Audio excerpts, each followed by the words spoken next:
Hi, what is up, everybody? This is Thomas, your host for Midnight Music, with my co-host Corey. He didn't say anything, but you'll hear him when we start actually recording about the actual episode that we're going to record. But while the wheel is spinning, because we need to figure out what we're listening to, we're going to like, subscribe, comment, follow, do all that fun stuff for us, that we can make sure that we are continuously uploading and keeping you guys involved. So we are going to listen to No Pressure by Logic, which Corey is excited for, and we'll get right back to it. All right, and we're back from listening to No Pressure by Logic. Hey, no pressure. Never graduated, but I school him like professor. Album came out July 4th, 2020. Yep, July 24th, 2020. July 24th, 2020. And I can tell you exactly where I was when this came out. Really? Where were you? We were at work. We were at work, and I played it over our speaker. We were at work. We listened to it. We were fucking around on the trash compactor. You're fucking around over there. Sounds about right. Probably a lot of trash, which makes sense. Yeah, TV boxes and shit. July, Independence Day sale. Well, this is after everybody just got back from furlough. Yeah, that too, yeah. So it was a mad dash to clean up the fucking warehouse before holidays. That's what that was. Yeah. Makes sense. And is this after he said he was going to retire, or is this still? I think it's before. This is before, okay. Yeah. And then he retires and he comes back with Bobby Tarantino 3 in the YS collection? Was this supposed to be his last album? Is that what this one is? Is this supposed to be his last album? I think so, with some of the lyrics in it, with Dad Bod and things like that, where he's talking about how he's getting old and he doesn't really know what you guys want to hear and shit like that. And yeah, so he kind of was breaking that down. But I'm not quite sure if this is what he intended for his last album to be or not. Originally. Oh, nevertheless, I mean, it's Logic. If you don't know Logic, he's a very lyrical artist. I would say that's probably his strong suit, is just his lyrics, kind of like a... Yeah, lyricism is definitely a strong suit, and kind of being able to tell stories. Yeah, kind of like a Jordan Lucas type fellow. Yes. He's good with his lyrics. Very, very strong there. He is, he's a person. Let's just get into it. I was actually looking at it. It looks like he's released an album every single year. Yeah, I know. But there was one where he's like, I'm retired, and then he talks about it on the album. He's like, I know I said I was going to retire, but I got bored. Yeah. I think it's Bobby Tarantino 3 is the one where he talks about it. Maybe. Which came out the same year as the YS, which the YS collection is very good. Is, I think, my favorite album from him, because most of that album is on my playlist. Yeah. Bobby Tarantino also has a few there. Yeah, I think Bobby Tarantino is the one where he talks about he was thinking about retiring, or he was gonna. Whatever. You want to tell us about your list? My list, my Thomas's tier list. We have 4 tiers. We have For Life, which is songs that I like currently, songs that are on my list, and songs that will kind of stay on my list for the next forever kind of time, and I'll like. Yep. We have Yes, songs that I like, or I understand why people like them, but I don't personally have them on my list. And then we have One Time. Okay. And we have No, which is don't listen to this song, but I'm not going to worry about that one. Also, I have a song that kind of breaks my list this time around. I think it's the first one ever. You have a song that breaks? What do you mean? It just sits above all else, or it sits below all else? It breaks my list in the sense of I'm putting it in one tier, even though I am completely doing the opposite of it in my own sense. So I'm adding it to my playlist, but it is not in For Life. Interesting. Yes. I have reasoning behind it. Okay. I mean, let's get started with No Pressure Intro, which I think is his best intro song.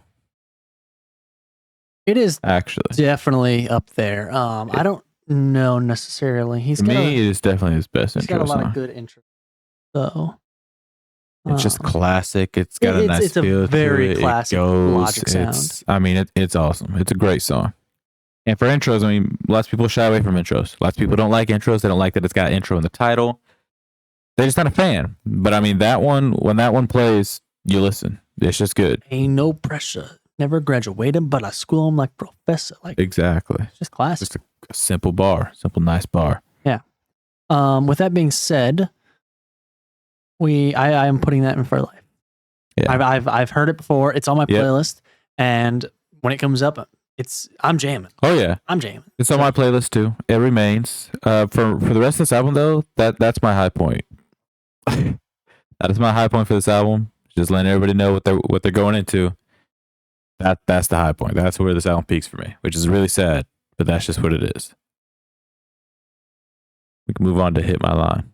I really like this song too. Yeah, it's all right. It's on my playlist. It's just a good song. I like the lyrics behind it. I like the feel behind it. I have it below No Pressure though. I don't think it's necessarily better than No Pressure. I'm also gonna have you play a song because I don't know why it's in a position that it's in, but I need you to play it so I can hear it. Okay, what song do you need me to play? It's gonna be Dark Place when we get there. Oh, when we get there. Okay. Moving on to GP4. Yep. A lot of these songs are also played. Good President's number 4. Huh? Good President's number 4. Sure. A lot of these are plays off of other songs that he's made. So like I know like Aquarius 3 is like he's referencing one of his previous albums and things like that. The Incredible True Story album. And things like that. So he's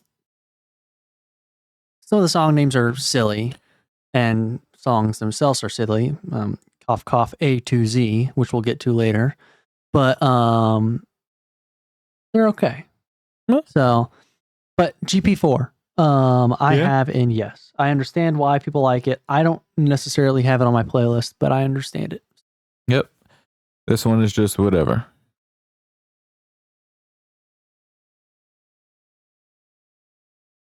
Anyways, moving on to Celebration, y'all. Celebration, bitches. And kind of just, he's jamming out and doing his thing. My listener's Thomas is moving left to right with his shoulders.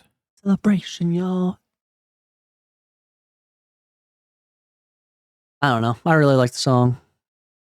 I mean, look, I respect it. I mean, guys, this is gonna be mostly Thomas because the rest of this is really like this is just whatever. I am the he's a Logic fan, connoisseur of the group. Yeah, it's honestly kind of gross. So I respect it, but it's kind of nasty. I mean, look, I don't hate Logic because like his next albums I really enjoy. This one itself though, like this is just fine. I like think it's this just is one really of his mellowed middle out albums that's like okay. There's nowhere compared to his other albums. His other albums definitely slap a lot harder than this album. So like the YS collection I really fucking love, and I remember when that came out too because I know exactly what I was doing. The only other album that I can think of off the top of my head that I think is kind of meh. Well, actually, I've thought of two now, but the one that comes to my mind is Vinyl Days, which has some good hits off of it, but it's not like there's just a lot of lows in it for me. So that's a different album for a different day.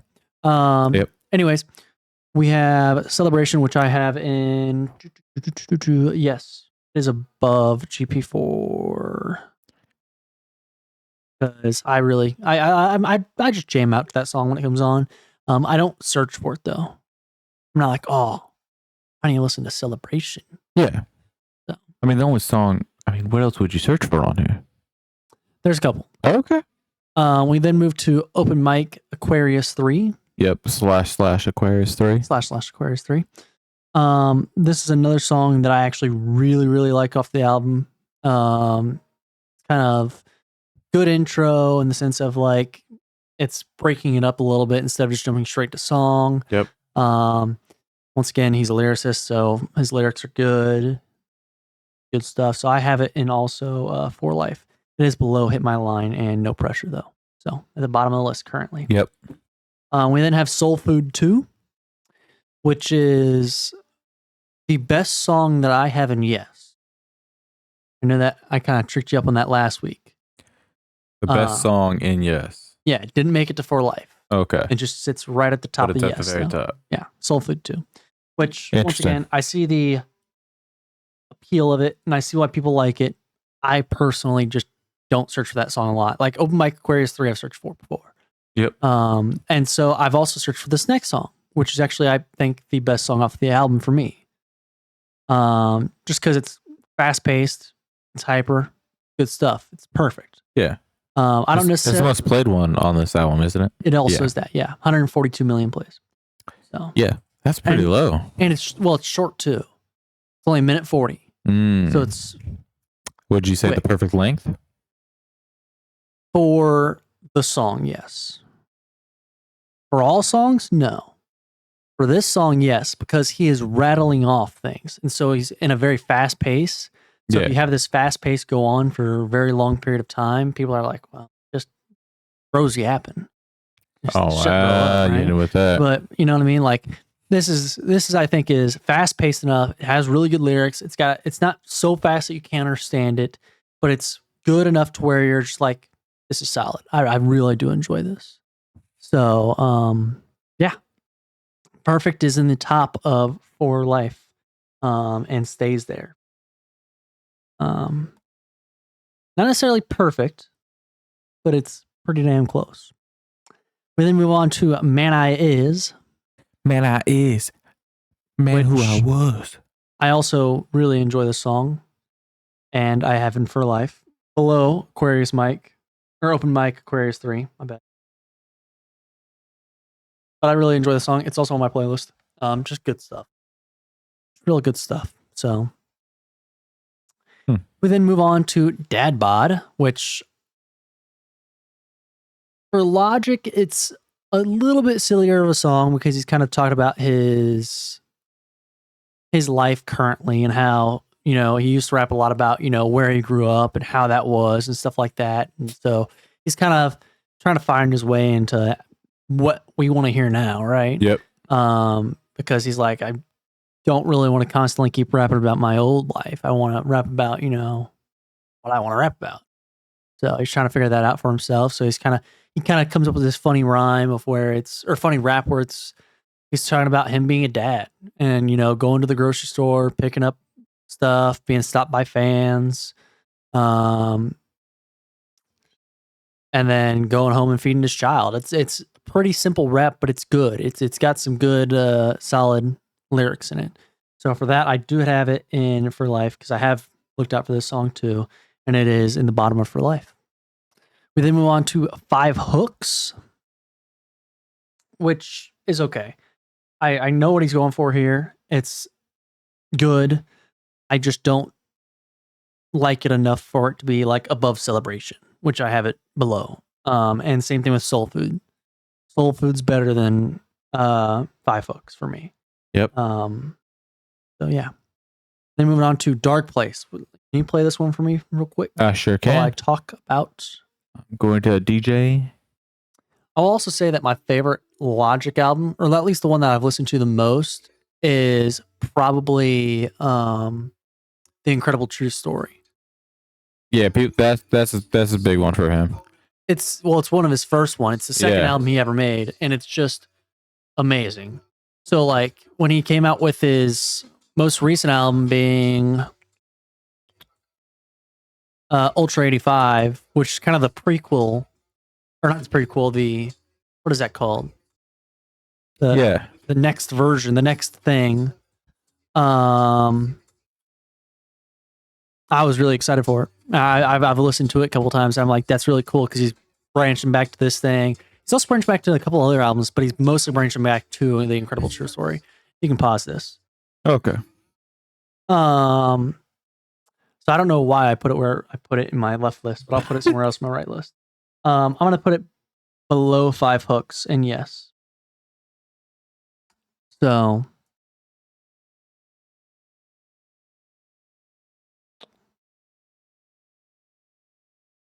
then moving on to A to Z. I like the concept and I like what he's trying to go for here, but the way he does it, I don't necessarily love. He's rhyming every single letter from A to Z. And then he has a little thing at the end, which I also don't really love. But the issue I kind of have with it is that it's not like, it's the way he went about it, which isn't bad, I guess, but it's not what I expected when I started thinking about like, oh, this is what he's doing. Yeah. He's doing the A part, right? And then he has to rhyme the A part to another word that has A. And then he goes to B and does B twice and then C twice. So every single word he's rhyming to and then rhyming to that word, basically.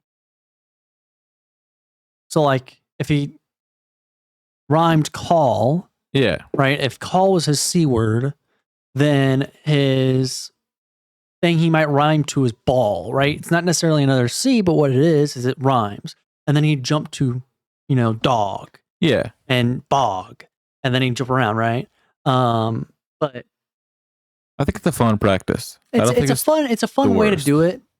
I just wish it would have been, because there's like an announcer almost behind him, like making sure that you hear, hey, this is the letter. And I almost feel like that announcer was also a little too loud because you can't really fully articulate what words he's saying. Yeah. So it's just weird. So A to Z is in my one time. Fun concept. Okay. All right. I mean, I respect it. We then move on to Heard Him Say. Once again, another song. Last week we had a song that I was struggling saying because I kept trying to read it instead of just saying it. Yep. And this is one of those. Yep. But I really like the song too. And this song ends up in, I think this is where I flipped them.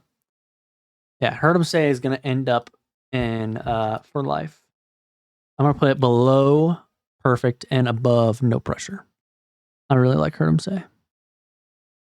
Below Perfect and above No Pressure. Yes. But No Pressure is the GOAT of the album. No. Perfect is the GOAT of the album. Cap. So, anyways, moving on to Obediently Yours. This is the song that I was telling you breaks my rule. Really? So we just talked about how it's the different parts of it that break the rule. It's the song itself. Okay. I think to everyone else, this is a one-time or a no for listening to this album. If you're a Logic fan, it's a one-time to a yes. And then if you're me or people that are like me, I think I might have it in For Life. Okay. But then it's in For Life. This is Thomas's list. Hold on. I'm holding. Let me grab something. Hold Thomas's list is my list, but it's considerations of others. That's what it's always been. So that's why yes is that's why yes is always a little hairy, because yes is like, yeah, I understand. And that's why I always say, I understand the appeal of it. Because when I'm saying that, I'm saying I can see other people liking this, but I may not like this, or I might not like this as much as others, right? So it's always been a consideration of others while I'm making my list. So for Obediently Yours, I'm going to put it in. Oh, we also skipped Amen, I guess, but who gives a fuck? Amen's in the bottom of yes, if you really want to know. Bottom of the yes, and that's where it's staying. Fuck that. Obediently Yours, though, I have in one time because I think it's kind of the middle ground of all those different people. From me to people that have never heard this album to people that are Logic fans, I think one time is kind of the middle ground for Obediently Yours.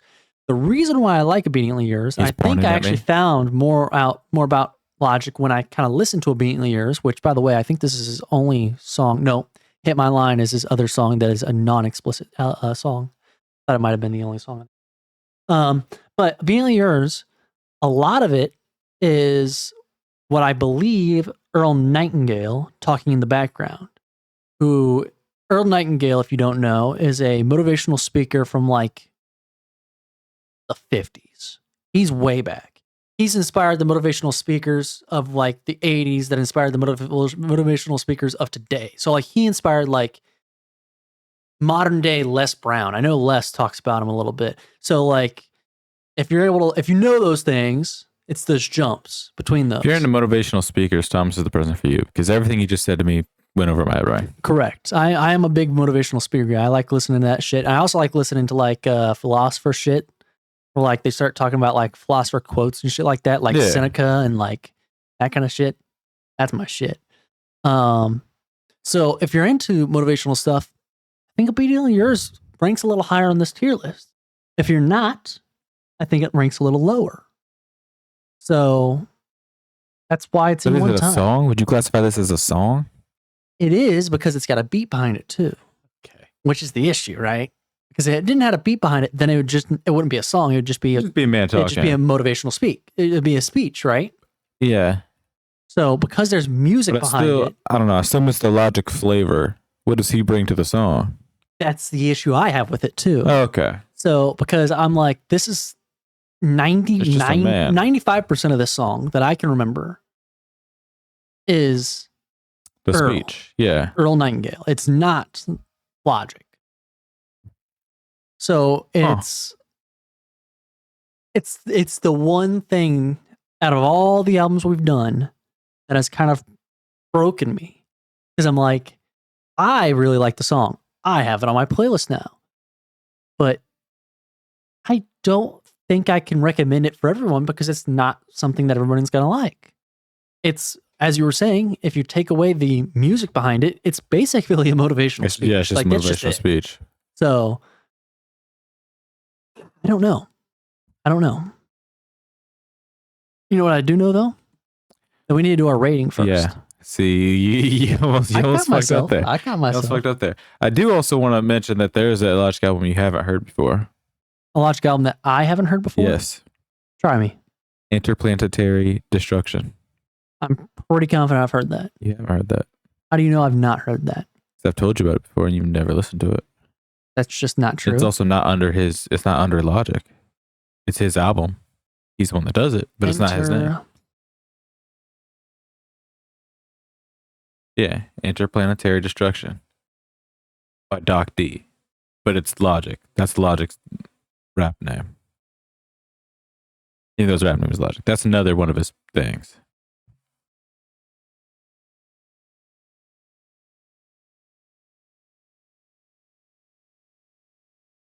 Is it by Doc D? It's by Doc D, but that is Logic. That album, I think, could be my favorite Logic album in general because of the way that it's built. There's not even any albums under Doc D other than Blood Brothers. It's not on Spotify.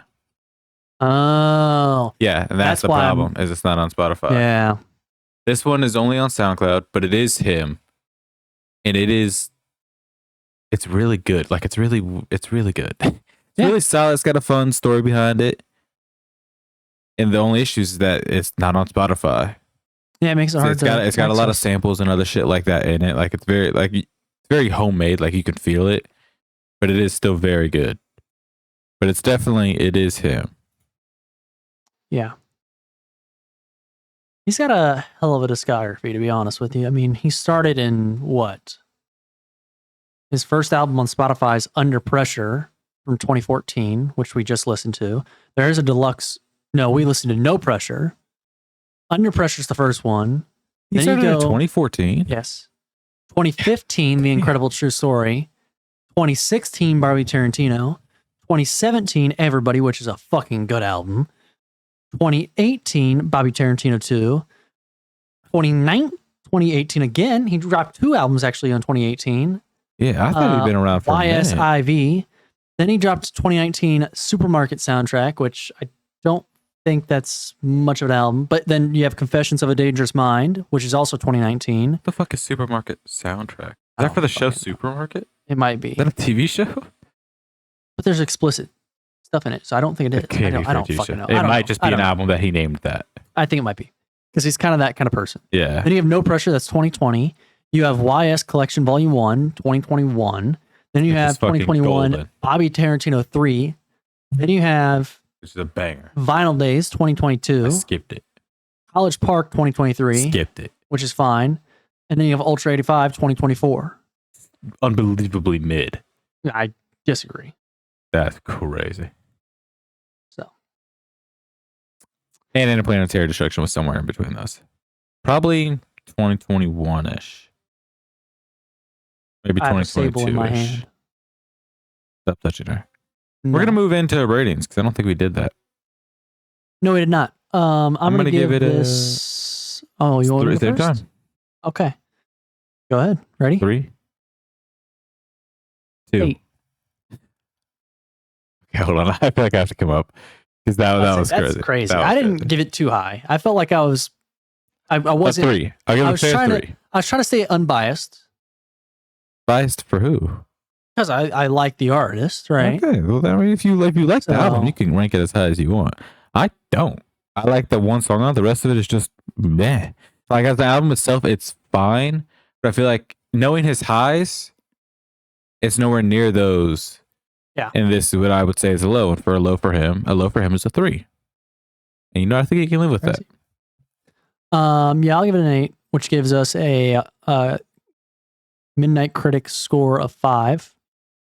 I think. Is that true?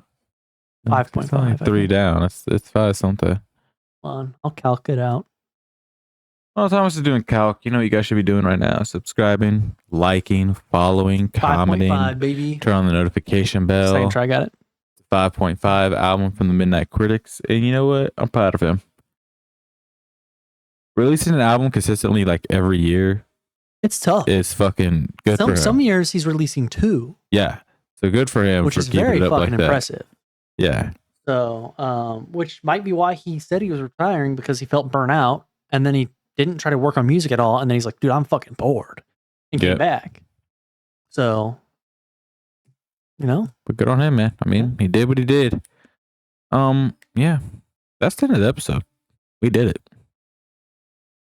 I bet you all can like, subscribe, I already shouted out the like, the subscribe, the Spotify, all that shit. do all that before I already shouted out. Corey has done 15 sit-ups.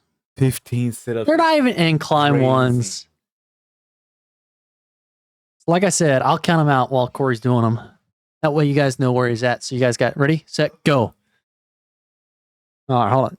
1, 2, 3, 4. Sable's giving him encouragement. 5, 6, 7, 8, 9, 10, 11, 12. Sable's trying to help. 13, 14, 15. Woo! All right. Y'all have a good night. Bye.